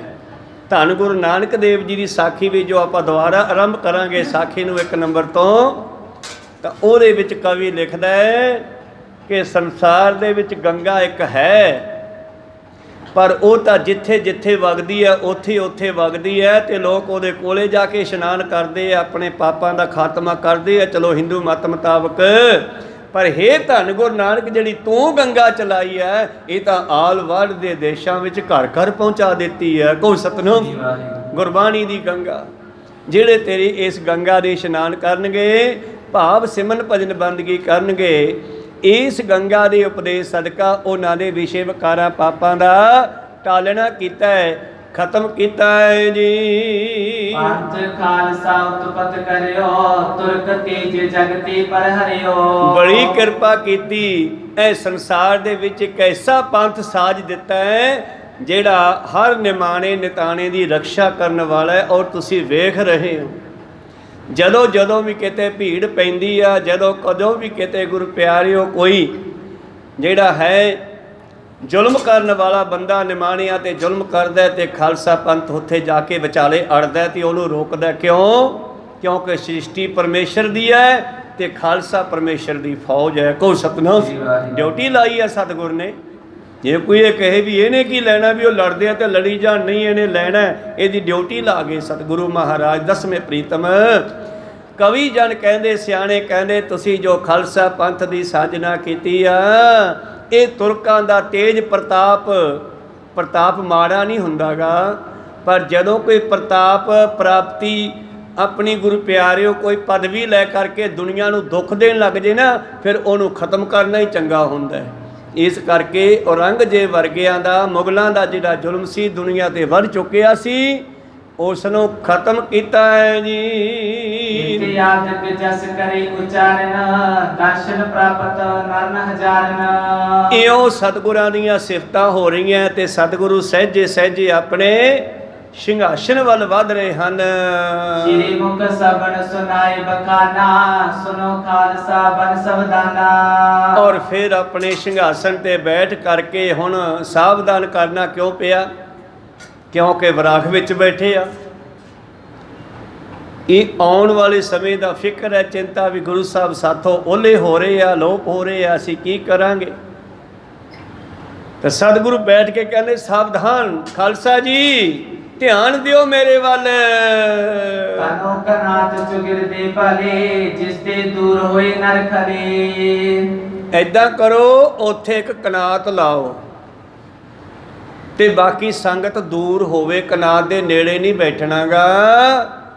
ਉਸ ਕਨਾਤ ਨੂੰ ਚੰਗੀ ਤਰ੍ਹਾਂ ਲਾਉਣਾ ਕਰੋ ਜੀ। ਸਭ ਚੰਦਨ ਹੀ ਤਨ ਤੇਜ ਸਮਾਹੀ, ਪਹੁੰਚੇ ਲਿਓ ਚਿਤਾ ਰਚਤਾਹੀ। ਔਰ ਇੱਕ ਕਨਾਤ ਲਾ ਕੇ ਜਿਹੜਾ ਚੰਦਨ ਮੰਗਾਇਆ 100 ਮਣ ਪੱਕਾ, ਇਹ ਸਾਰਾ ਉਸ ਕਨਾਤ ਦੇ ਵਿਚਾਲੇ ਇੱਕ ਚਿਖਾ ਬਣਾ ਦਿਓ ਜੀ। ਪ੍ਰਥਮ ਭੂਮ ਕੋ ਲੇਪੋ ਸਾਰੇ, ਤਿਸ ਪਰ ਕੁਸ਼ਾ ਦਿਓ ਵਿਸਤਾਰੇ। ਪਹਿਲਾਂ ਧਰਤੀ ਦੀ ਸਫਾਈ ਕਰ ਲਓ, ਲਿਪਾ ਪੋਚੀ ਕਰ ਲਓ, ਫਿਰ ਉਹਦੇ ਉੱਪਰ ਘਾਹ ਵਿਛਾ ਦਿਓ। ਚੰਦਨ ਚਿਤਾ ਰਚੋ ਤੈ ਫੇਰ, ਜਬ ਤਿਲ ਕ੍ਰਿਤ ਆਦਿਕ ਵਿੱਚ ਗੇਰ। ਔਰ ਫਿਰ ਚੰਦਨ ਦੀਆਂ ਲੱਕੜਾਂ ਨੂੰ ਚਿਖਾ ਦੀ ਨਿਆਈ ਚਿਣ ਦਿਓ। ਜੋ ਉਹਦੇ ਵਿੱਚ ਦੇਸੀ ਘਿਓ ਆਦਿ ਪਾਉਣਾ ਹੈ, ਜੋ ਜੌਂ ਤਿਲ, ਇਹ ਤਿਲ ਜਿਹੜਾ ਹੁੰਦਾ ਨਾ, ਇਹ ਅੱਗ ਨੂੰ ਵਧਾਉਂਦਾ ਹੈ, ਇਸੇ ਕਰਕੇ ਪਾਏ ਜਾਂਦੇ, ਹੋਰ ਕੋਈ ਕਰਮਕਾਂਡ ਨਹੀਂ ਹੈਗਾ ਇਹ। ਤਾਂ ਇਹ ਚੀਜ਼ਾਂ ਜਿਹੜੀਆਂ ਤੁਸੀਂ ਚਿਖਾ 'ਚ ਪਾਉਣੀਆਂ ਨਾ, ਘਿਓ ਆਦਿ, ਉਹ ਸਭ ਪਾ ਦਿਓ। ਸ਼ੌਰਬ ਧਰੋ ਸਕਲ ਤਹਿ ਜਾਈ, ਕੀਜੇ ਤਿਆਰੀ ਬਿਲਮ ਬਿਹਾਈ। ਔਰ ਹੁਣ ਟਾਈਮ ਨਾ ਲਾਓ, ਟਾਈਮ ਥੋੜਾ ਰਹਿ ਗਿਆ। ਜਲਦੀ ਜਲਦੀ ਸਾਰਾ ਸਮਾਨ ਜਿਹੜਾ ਹੁੰਦਾ ਸੰਸਕਾਰ ਦਾ, ਉਹ ਚਿਖਾ ਦੇ ਕੋਲ ਰੱਖ ਦਿਓ। ਸੋਚ ਸਨਾਨ ਸਰਬ ਮਮ ਕੀਨਾ, ਕੋਸ਼ਿਸ਼ ਨਹੀਂ ਪਹਿਰ ਤਨ ਲੀਨਾ। ਅਸੀਂ ਤਿਆਰ ਪਰ ਤਿਆਰ ਹਾਂ, ਨਵੇਂ ਵਸਤਰ ਵੀ ਪਹਿਨ ਲਏ। ਖੁਦ ਜਾਣ ਵਾਲਾ ਖੁਦ ਆਪਣੇ ਮੁਖੋਂ ਬੋਲ ਕੇ ਦੱਸ ਰਿਹਾ, ਇਹ ਕੌਤਕ ਨਾ ਪਹਿਲਾਂ ਕਦੇ ਹੋਇਆ ਤੇ ਨਾ ਕਦੇ ਸ਼ਾਇਦ ਜਨੀਆਂ ਵਿੱਚ ਹੋਣਾ। ਕਹੋ ਸਤਨਾਮ। ਕਹਿੰਦੇ ਮੈਂ ਨਹਾ ਧੋ ਲਿਆ, ਮੈਂ ਤਿਆਰ ਪਰ ਤਿਆਰ ਹਾਂ, ਮੈਂ ਨਵੇਂ ਵਸਤਰ ਪਹਿਨ ਲਏ ਹਨ, ਔਰ ਢਾਲ, ਸ੍ਰੀ ਸਾਹਿਬ, ਸ਼ਾਸਤਰ ਸਭ ਕੁਝ ਸਰੀਰ ਤੇ ਧਾਰਨ ਕਰ ਲਿਆ। ਮੈਂ ਬਾਚੋ ਤੁਮ ਅਪਰ ਕਰਨ ਕੋ, ਵਸਤਰ ਪਹਿਨ ਕੇ ਸ਼ਸਤਰ ਧਰਨ ਕੋ। ਔਰ ਤੁਸੀਂ ਐਸਾ ਕੁਝ ਨਹੀਂ ਕਰਨਾ ਹੁਣ ਮੇਰੇ ਵਾਸਤੇ ਕਿ ਮੇਰੇ ਕੱਪੜੇ ਬਦਲੋ। ਦੁਨੀਆ ਦੇ ਬਦਲੇ ਜਾਂਦੇ ਹੋਣਗੇ, ਪਾਤਸ਼ਾਹ ਨੇ ਆਪੇ ਹੀ ਬਦਲ ਲਏ ਆ। ਕਹੋ ਸਤਨਾਮ। ਮੇਰੇ ਕੋਈ ਕੱਪੜੇ ਨਹੀਂ ਬਦਲਨੇ, ਮੈਂ ਜੋ ਪਾਉਣਾ ਸੀ ਪਾ ਲਿਆ ਪਹਿਲਾਂ ਹੀ। ਮੇਰੀ ਤਿਆਰੀ ਆ, ਸਮਾਂ ਥੋੜਾ ਹੈ, ਤਿਆਰੀ ਕਰੋ। ਇਹ रहेंगे संग हमारे, भली बात सब अंगीकारे। ਚੰਗੀ ਤਰ੍ਹਾਂ ਮੈਂ ਅੰਗੀਕਾਰ ਮਤਲਬ ਪਹਿਨ ਲਏ ਹਨ, ਇਹ ਸਭ ਕੁਝ ਮੇਰੇ ਨਾਲ ਰਹੇਗਾ। ਸੋਨ ਆਇਸ ਕੋ ਸਿੰਘ ਸਿਦਾਰੇ, ਤਨੀਕ ਨਾਥ ਚੌਗਿਰ ਦੇ ਸਾਰੇ। ਔਰ ਕੌਣ ਝੱਲੇ ਗੁਰੂ ਦੀ ਝਾਲਾ ਤੇ ਸਤਿਗੁਰ ਨੂੰ ਕਿਹੜਾ ਜਵਾਬ ਦੇਵੇ ਵੀ ਨਹੀਂ ਅਸੀਂ ਨਹੀਂ ਇਹ ਕੰਮ ਕਰਦੇ, ਅਸੀਂ ਤਾਂ ਤੁਹਾਨੂੰ ਜਾਣ ਨਹੀਂ ਦੇਣਾ। ਕਿਹੜਾ ਕਹੇ। ਕੋ ਸਤਨਾਮ। ਗੁਰੂ ਸਾਹਿਬ ਦਾ ਜਾਹੋ ਜਲਾਲ, ਉਹਨਾਂ ਦੇ ਬਚਨ ਹੀ ਐਸੇ। ਤਾਂ ਗੁਰੂ ਪਿਆਰਿਓ, ਸਿੰਘਾਂ ਨੇ ਪਹਿਲਾਂ ਇੱਕ ਕਨਾਤ ਲਾਈ ਆ ਸੈਂਟਰ ਦੇ ਵਿੱਚ। ਚਿਖਾ ਦੇ 5-5 ਕਰਮਾ 4 ਛਪੇਰਾ ਛੱਡ ਕੇ ਸੈਂਟਰ ਦੇ ਵਿੱਚ ਚਿਖਾ ਬਣਾਈ ਤੇ ਉਸ ਦੇ 4 ਛਪੇਰੇ 5-5 ਕਰਮਾ ਗੁਲਾਈ ਦੇ ਨਾਲ ਇੱਕ ਕਨਾਤ ਜੜ ਦਿੱਤੀ ਹੈ, ਤਾਂ ਕਿ ਉਸ ਤੋਂ ਕੋਈ ਗਾਹਾਂ ਨਾ ਜਾਵੇ। ਗਾਡੀ ਕਰ ਗਾਡੀ ਜਨ ਮੇਖ, ਡੋਰੇ ਬੰਧਨ ਕੀਨ ਅਸ਼ੇਖ। ਮੇਖ ਕਹਿੰਦੇ ਆ ਕਿੱਲੀਆਂ ਨੂੰ। ਪੁਰਾਣੇ ਸਮੇਂ ਦੀਆਂ ਕਨਾਤਾਂ ਤੁਸੀਂ ਵੇਖੀਆਂ ਨਾ, ਉੱਪਰ ਤੰਬੂ ਲੱਗਦਾ ਸੀਗਾ, ਜਿਹਨੂੰ ਵੱਡੀ ਚਾਨਣੀ ਕਹਿ ਦਿੰਨੇ ਆਪਾਂ, ਤੇ 4 ਛਪੇਰੋਂ ਪਰਦਾ ਕਰਨ ਵਾਸਤੇ, ਕੰਧ ਕਰਨ ਵਾਸਤੇ ਕਨਾਤ ਹੁੰਦੀ ਸੀ। ਉਹ ਕਨਾਤ ਲਾਈ ਆ 4 ਛਪੇਰੇ। ਲੱਕੜ ਦੇ ਕਿੱਲੇ ਘੜ ਕੇ ਉਹਨਾਂ ਨੂੰ ਗੱਡ ਕੇ ਚੰਗੀ ਤਰ੍ਹਾਂ ਰੱਸੀਆਂ ਨਾਲ ਸਖਤਾਈ ਨਾਲ ਬਣਵਾ ਦਿੱਤੇ ਜੀ। ਲੇਪਨ ਕਰ ਅੰਤਰ ਕੋ ਥਾਈ, ਚੰਦਨ ਕੋ ਉਚਾਈ ਕਰ ਲਿਆਏ। ਤੋ ਅੰਦਰ ਸਾਫ ਸਫਾਈ ਕਰਕੇ ਤੇ ਫਿਰ ਚੰਦਨ ਦੀਆਂ ਲੱਕੜਾਂ ਸਿੱਖਾਂ ਨੇ ਮਿੰਟੋ ਮਿੰਟੀ ਉਹ ਚਿਖਾ ਦੇ ਵਿੱਚ ਆਪਣਾ ਕਨਾਤ ਦੇ ਵਿੱਚ ਪਹੁੰਚਾ ਦਿੱਤੀਆਂ ਹਨ। ਗਨ ਕੀ ਤਨ ਤੇ ਚਿਖਾ ਮਹਾਨੀ, ਰਚੀ ਭਰੀ ਬਿਦ ਦਿਨ ਬੋਠਾਨੀ। ਔਰ ਇਸ ਤਰ੍ਹਾਂ ਪਾਤਸ਼ਾਹ ਕਹਿੰਦੇ ਚੰਗੀ ਤਰ੍ਹਾਂ ਸੋਹਣੀ ਬਣਾ ਕੇ ਰੱਖਿਓ, ਚੰਗੀ ਤਰ੍ਹਾਂ ਸਜਾਇਓ ਚਿਖਾ ਨੂੰ। ਸਤਿਗੁਰਾਂ ਦੇ ਬਚਨ ਮੰਨਦੇ ਸਿੰਘ ਜਿਹੜੇ ਹਨ ਸਾਰੀ ਤਿਆਰੀ ਕਰ ਰਹੇ ਆ। ਜਵਾਲ ਤੋ ਤਾਸਨ ਪਰੇ ਨਾ ਗਿਰ ਕੇ, ਇਸ ਪ੍ਰਕਾਰ ਰਚ ਕਾਸ਼ਟ ਧਰ ਕੇ। ਕਿਤੇ ਐਸਾ ਨਾ ਹੋਵੇ ਜਦੋਂ ਅੱਗ ਲੱਗੇ ਤੇ ਚਿਖਾ ਖਿੰਡ ਜਾਵੇ। ਚੰਗੀ ਤਰ੍ਹਾਂ ਇਹਨੂੰ ਕੰਟਰੋਲ ਨਾਲ ਬਣਾਓ ਕਿ ਖਿੰਡ ਨਾ ਜਾਵੇ। शीशे वो गनाब के छिड़के सहत कनात पिघोवन करके। ਔਰ ਗੁਰੂ ਦੇ ਦਰ ਤੇ ਸੈਂਟ ਦਾ ਕਿਆ ਤੋੜਾ ਹੈ। ਇੱਥੇ ਤਾਂ ਦੁਨੀਆ ਸਤਿਗੁਰ ਦੇ ਚਰਨਾਂ ਤੋਂ ਆਪਣੇ ਸੀਸ ਤੱਕ ਵਾਰ ਗਏ ਸਿੰਘ, ਜੀਵਨ ਤੱਕ ਵਾਰ ਗਏ, ਸੈਂਟ ਦੀ ਕਿਹੜੀ ਗੱਲ ਹੈ। ਉੱਥੇ ਇੰਨਾ ਸੈਂਟ ਛਿੜਕਿਆ ਗਿਆ ਕਿ ਕਨਾਤ ਵੀ ਭਿਉਂ ਦਿੱਤੀ ਆ। ਇੱਕ ਬੀਬੀ ਆਈ ਕੋਈ ਸੈਂਟ ਵੇਚਣ ਵਾਲੀ, ਔਰ ਗੁਰੂ ਪਿਆਰਿਓ ਉਹਦੇ ਕੋਲੇ ਸਰਾਹੀ ਵਿੱਚ ਸੈਂਟ ਹੈ। ਆਨੰਦਪੁਰ ਸਾਹਿਬ ਦੀ ਗੱਲ ਹੈ, ਸਤਿਗੁਰਾਂ ਦੇ ਕੋਲ ਆਈ, ਔਰ ਗੁਰੂ ਪਿਆਰਿਓ ਪਾਤਸ਼ਾਹ ਬੈਠੇ ਆ, ਸਰਾਹੀ ਸਾਈਡ ਤੇ ਰੱਖ ਕੇ ਸੈਂਟ ਵਾਲੀ ਕਹਿੰਦੇ ਮਹਾਰਾਜ ਤੁਹਾਡੇ ਚਰਨ ਥੱਲੇ ਕਰਿਓ।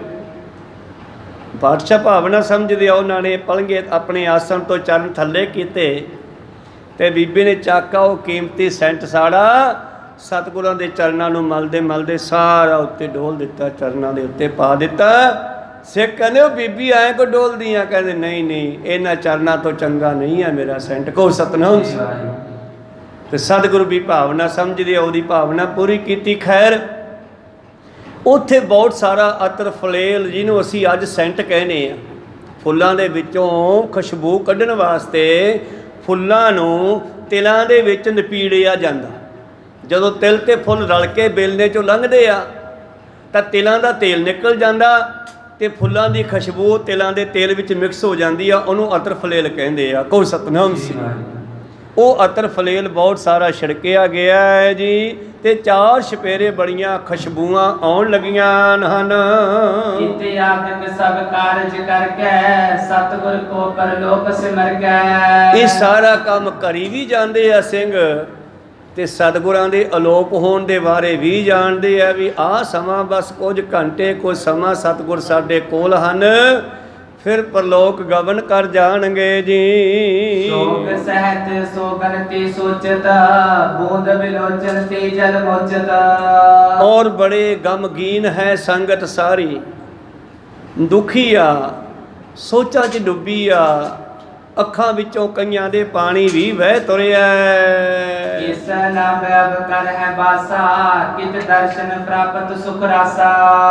ਔਰ ਇੱਕ ਦੂਜੇ ਨੂੰ ਗੁਰੂ ਸਾਹਿਬ ਤੋਂ ਪਾਸੇ ਪਾਸੇ ਕਹਿੰਦੇ ਆ, ਉਹ ਯਾਰ ਆਪਾਂ ਹੁਣ ਕਿਹਦੇ ਸਹਾਰੇ ਰਹਾਂਗੇ। ਆਪਾਂ ਉਹ ਪੰਜਾਬੋਂ ਆਏ ਗੁਰੂ ਸਾਹਿਬ ਦੇ ਨਾਲ ਹਜ਼ੂਰ ਸਾਹਿਬ ਨੰਦੇੜ, ਇੱਥੇ ਆ ਕੇ ਸਾਨੂੰ ਛੱਡ ਜਾਣਗੇ, ਆਪਾਂ ਕਿਹਦੇ ਸਹਾਰੇ ਰਹਾਂਗੇ। ਔਰ ਕਿੱਥੋਂ ਇਹੋ ਜਿਹੇ ਦਰਸ਼ਨ ਸਾਨੂੰ ਦੁਬਾਰਾ ਹੋਣਗੇ। ਕਰੀ ਕੌਣ ਹਮ ਕੋ ਉਪਦੇਸ਼ ਤਜੋ ਦੇਸ਼ ਨਿਚ ਬੀਚ ਵਿਦੇਸ਼। ਦੇਸ਼ ਭਾ ਪੰਜਾਬੋਂ ਗਏ ਨਾ ਤੇ ਦੂਰ ਦੱਖਣ ਦੇ ਵਿੱਚ ਪਹੁੰਚ ਗਏ, ਕਹਿੰਦੇ ਆਪਣਾ ਦੇਸ਼ ਵੀ ਛੱਡਿਆ, ਗੁਰੂ ਸਾਹਿਬ ਦੇ ਨਾਲ ਇੱਥੋਂ ਤੱਕ ਆ ਗਏ। ਹੁਣ ਉਹ ਗੁਰੂ ਵਾਲੀਆਂ ਮਿੱਠੀਆਂ ਗੱਲਾਂ, ਸਤਿਗੁਰ ਦੇ ਉਪਦੇਸ਼ ਸਾਨੂੰ ਕੌਣ ਸੁਣਾਵੇਗਾ।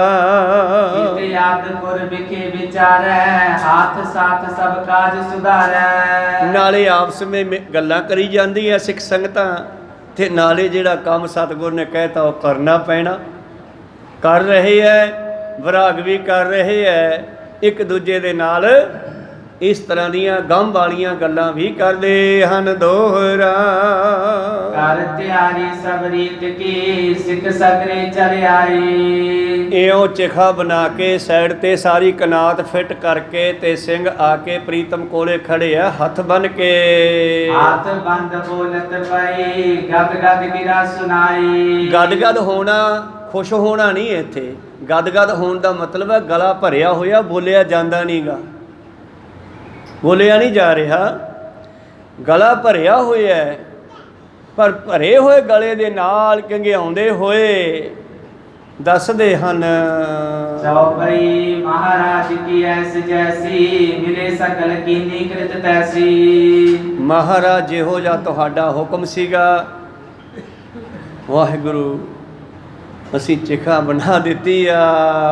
ਸਤਿਗੁਰ ਹੀਰ ਖਾਲਸੇ ਆਉਣੀ ਜਿਨੋ ਦ੍ਰਿਗਨ ਤੇ ਆਸੂ ਛੋਰੀ। ਔਰ ਸਤਿਗੁਰੂ ਬੈਠੇ ਮੁਸਕਰਾ ਰਹੇ ਨਾ, ਉਹਨਾਂ ਨੇ ਤਾਂ ਆਏ ਆ ਕਿ ਮੈਂ ਆਪਣੇ ਪ੍ਰੀਤਮ ਦੇ ਵੀ ਜਾ ਕੇ ਮਿਲਾਂਗਾ, ਪਰ ਹੇਠਲਿਆਂ ਦਾ ਕੌਣ ਬਾਲੀ ਆ। ਕਹੋ ਸਤਨਾਮ।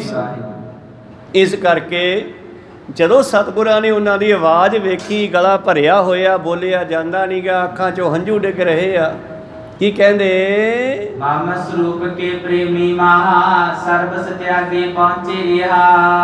ਉਹ ਭਾਈ ਮੇਰੇ ਦਰਸ਼ਨਾਂ ਦੇ ਭੌਰਿਓ, ਮੇਰੇ ਸਰੂਪ ਦੇ ਦੇਖਣ ਵਾਲਿਓ, ਦਰਸ਼ਨਾਂ ਦੇ ਭੌਰਿਓ, ਸਰਬਸ ਸਾਰੇ ਹੀ ਜਿੰਨੇ ਇੱਥੇ ਪਹੁੰਚੇ ਹਨ ਸਾਰੇ ਮੇਰੇ ਪਿਆਰੇ ਆ, ਮੇਰੇ ਪਿਆਰ 'ਚ ਹੀ ਆਏ ਆ ਨਾ। ਕਈ ਵਾਰੀ ਨਾ ਕਿਤੇ ਭੋਗ ਪੈਂਦਾ ਜਦੋਂ ਹੈ, ਤੇ ਭੋਗ ਪੈਣ ਤੋਂ ਬਾਅਦ ਜੀ ਸ਼ਰਧਾਂਜਲੀ ਦੇਣੀ ਸੀ, ਤੇ ਵਿੱਚੋਂ 5-7-10 ਬੰਦੇ ਉੱਠ ਕੇ ਕਹਿਣਗੇ ਅਸੀਂ ਸ਼ਰਧਾਂਜਲੀ ਦਿੰਨੇ ਆ ਜੀ, ਅਸੀਂ ਫਲਾਣੇ ਥਾਂ ਤੋਂ ਆਏ ਆ। ਉਹਦੇ ਥੋੜੇ ਗੁਣ ਵੀ ਗਾ ਦਿੰਦੇ ਆ, ਔਰ ਮਗਰੋਂ ਇਹ ਵੀ ਕਹਿ ਦਿੰਦੇ ਆ ਗੁਰਮੁਖ ਜਨੁ ਸਵਾਰ ਦਰਗਾਹ ਚੱਲਿਆ। ਉਹ 5-7 ਤਾਂ ਸ਼ਰਧਾਂਜਲੀ ਦੇ ਗਏ, ਤੇ ਜਿਹੜੇ ਬਾਕੀ ਹਜ਼ਾਰਾਂ ਬੈਠੇ ਨਾ, ਸੈਂਕੜੇ ਬੈਠੇ ਐ, ਕਿ ਉਹ ਪਿਆਰ 'ਚ ਨਹੀਂ ਆਏ। ਇਹ ਸ਼ਰਧਾਂਜਲੀ ਦੇਣੀ ਗਲਤ ਹੈ। ਕਹੋ ਸਤਨਾਮ ਸਿੰਘ। ਸ਼ਰਧਾਂਜਲੀ ਕੀ ਹੈ? ਸ਼ਰਧਾ ਪਲੱਸ ਅੰਜਲੀ। ਅੰਜਲੀ ਬੁੱਕ ਭਾਵ ਹੱਥ ਬੰਨ੍ਹ ਕੇ ਜਿਹੜੀ ਸਾਰਿਆਂ ਨੇ ਖੜੇ ਹੋ ਕੇ ਅਰਦਾਸ ਕਰਤੀ, ਉਹ ਸ਼ਰਧਾਂਜਲੀ ਨਹੀਂ ਸੀਗੀ। ਕਹੋ ਸਤਨਾਮ ਸਿੰਘ। ਉਦੋਂ ਵੱਡੀ ਸ਼ਰਧਾਂਜਲੀ ਹੋਰ ਕਿਹੜੀ ਦਿਓਗੇ ਤੁਸੀਂ? ਤੂੰ ਇਹ ਰੀਤੀ ਰਿਵਾਜ ਗਲਤ ਆ। ਵੇਖੋ ਪ੍ਰੀਤਮ, ਐ ਨਹੀਂ ਕਹਿੰਦੇ ਕਿ ਕੇਵਲ ਜਿਹੜੇ ਮੇਰੇ ਸਿੰਘ ਪੰਜਾਬੋਂ ਆਏ ਆ ਉਹੀ ਹੈ, ਕਹਿੰਦੇ ਸਰਬਸ ਸਾਰੇ ਜਿੰਨੇ ਵੀ ਤੁਸੀਂ ਪਹੁੰਚੇ ਹੋ ਮੇਰੇ ਪਿਆਰ ਦੇ ਵਿੱਚ, ਮੇਰੇ ਦਰਸ਼ਨਾਂ ਦੇ ਭੌਰੇ। ਇਸ ਵਿਦ ਕਰਕੇ ਸੰਧਿਆ ਹੋਈ, ਸ਼੍ਰੀ ਪ੍ਰਭ ਦਰਸ ਦਿਓ ਸਭ ਕੋਈ। ਲਓ ਕਰ ਲਓ ਦਰਸ਼ਨ। ਤੁਸੀਂ ਦਰਸ਼ਨਾਂ ਲਈ ਪਹੁੰਚੇ ਹੋ ਨਾ, ਲਓ ਕਰ ਲਓ ਖੁੱਲੇ ਦਰਸ਼ਨ ਜਿਨ੍ਹਾਂ ਨੇ ਕਰਨੇ ਹਨ। ਸਭ ਸਾਦਰ ਸਭ ਨਿਕਟ ਬਿਠਾਰੀ, ਕਹਿਓ ਸ਼ੋਕ ਨਾ ਕਰੀਏ ਪਿਆਰੀ। ਗੁਰੂ ਪਿਆਰਿਓ, ਸੀਨ ਕੈਸਾ ਹੋਵੇਗਾ? ਜਿਹੜੇ ਸਿੰਘ ਪੰਜਾਬੋਂ ਨਾਲ ਗਏ ਆ ਉਹ ਵੀ, ਤੇ ਜਿਹੜੇ ਗੁਰੂ ਪਿਆਰਿਓ ਉੱਥੇ ਪਹੁੰਚੇ ਆ ਉਸ ਇਲਾਕੇ ਦੇ ਆਸੇ ਪਾਸੇ ਦੇ, ਜਿਨ੍ਹਾਂ ਨੇ ਗੁਰੂ ਦਾ ਪਿਆਰ ਮਾਣਿਆ ਹੈ, ਉਸ ਸਮੇਂ ਨੂੰ ਅਨੁਭਵ ਕਰੋ, ਫੀਲ ਕਰੋ ਆਪਣੇ ਅੰਦਰ ਕੈਸਾ ਹੋਵੇਗਾ। ਵਿਰਾਗ ਕਰ ਰਹੇ ਆ, ਰੋ ਰਹੇ ਆ। ਸਤਿਗੁਰਾਂ ਨੇ ਉਹਨਾਂ ਨੂੰ ਕਿਹਾ ਨੇੜੇ ਆ ਜਾਓ। ਸਤਿਕਾਰ ਸਹਿਤ ਕੋਲ ਬਿਠਾਉਂਦੇ ਹਨ, ਕਹਿੰਦੇ ਓਏ ਸ਼ੋਕ ਨਾ ਕਰੋ ਪਿਆਰਿਓ। ਸੂਲ ਸਰੀਰ ਸੰਜੋਗ ਵਿਜੋਗਾ, ਈਸ਼ਰ ਨੇਤ 14 ਲੋਕ। ਹਾਂ, ਸੰਜੋਗ ਵਿਜੋਗ ਦੋਏ ਕਾਰ ਚਲਾਵੇ। ਪਹਿਲੇ ਜੰਮ ਵਿੱਚ ਦੱਸਿਆ ਤਾਂ ਹੈ ਕਿ ਸੰਜੋਗ ਤੇ ਵਿਜੋਗ ਦੁਨੀਆ ਨੂੰ ਚਲਾ ਰਹੇ ਹੈ। ਨਵੇਂ ਜੀਵ ਆਉਂਦੇ ਆ, ਉਹਨੂੰ ਸੰਜੋਗ ਕਹਿ ਦਿੰਦੇ ਆ, ਜਾਣਾ ਪੈਂਦਾ ਵਿਜੋਗ ਕਹਿ ਦਿੰਦੇ ਆ। ਇਹ ਤਾਂ ਸਰੀਰਾਂ ਦਾ ਮਿਟਣਾ ਬਿਣਨਾ ਬਣਿਆ ਹੀ ਰਹਿੰਦਾ ਹੈ। ਤਨ ਸਨੇਹੋ ਨੈ ਨਿਭੈ ਕਿਉ, ਸਿਕਤਾ ਸਦਨ ਨਦੀ ਤਟ ਜਿਉ। ਤੋ ਸਤਿਗੁਰੂ ਫਿਰ ਸੰਗਤਾਂ ਨੂੰ ਅਸ਼ੀਰਵਾਦ ਦੇ ਰਹੇ ਆ, ਜਾਂਦੇ ਜਾਂਦੇ ਉਪਦੇਸ਼ ਦੇ ਰਹੇ ਆ। ਆਪਾਂ ਕੱਲ ਨੂੰ ਸਰਵਣ ਕਰਾਂਗੇ। ਘੜੀ ਅੱਗੇ ਜਾ ਰਹੀ ਹੈ, ਸਮਾਂ ਰੁਕਦਾ ਨਹੀਂ, ਤੇ ਸਮਾਂ ਸਮੇਂ ਨਾਲ ਆ ਹੀ ਜਾਂਦਾ ਸਭ ਦਾ। ਤੇ ਸਤਿਗੁਰੂ ਪਾਤਸ਼ਾਹ ਪਰਚੇ ਖਾਚ ਨਹੀਂ ਬੜੇ। ਮੈਂ ਫੇਰ ਕਹਿਣਾ, ਇਹ ਉਹਨਾਂ ਦਾ ਅਲੋਪ ਹੋਣ ਦਾ ਕਾਰਨ ਹੈ, ਕਿਉਂਕਿ ਉਹਨਾਂ ਨੇ ਗੁਰਤਾ ਗੱਦੀ ਅੱਗੇ ਦੇ ਦਿੱਤੀ ਆ। ਕਹੋ ਸਤਨਾਮ। ਗੁਰੂ ਗ੍ਰੰਥ ਸਾਹਿਬ ਤੇ ਪੰਜ ਪਿਆਰਿਆਂ ਨੂੰ ਬਾਗਡੋਰ ਫੜਾ ਦਿੱਤੀ ਆ, ਤੇ ਹੁਣ ਤਾਂ ਫਿਰ ਉਹਲੇ ਬੈਠ ਕੇ ਦੇਖਦੇ ਐ, ਜਿਨ ਉਪਾਈ ਰੰਗ ਰਵਾਈ, ਬੈਠਾ ਵੇਖੈ ਵੱਖ ਅਕੇਲਾ। ਖੈਰ ਰਹਿੰਦੀ ਵਿਚਾਰ ਕੱਲ ਨੂੰ ਸਰਵਣ ਕਰਾਂਗੇ।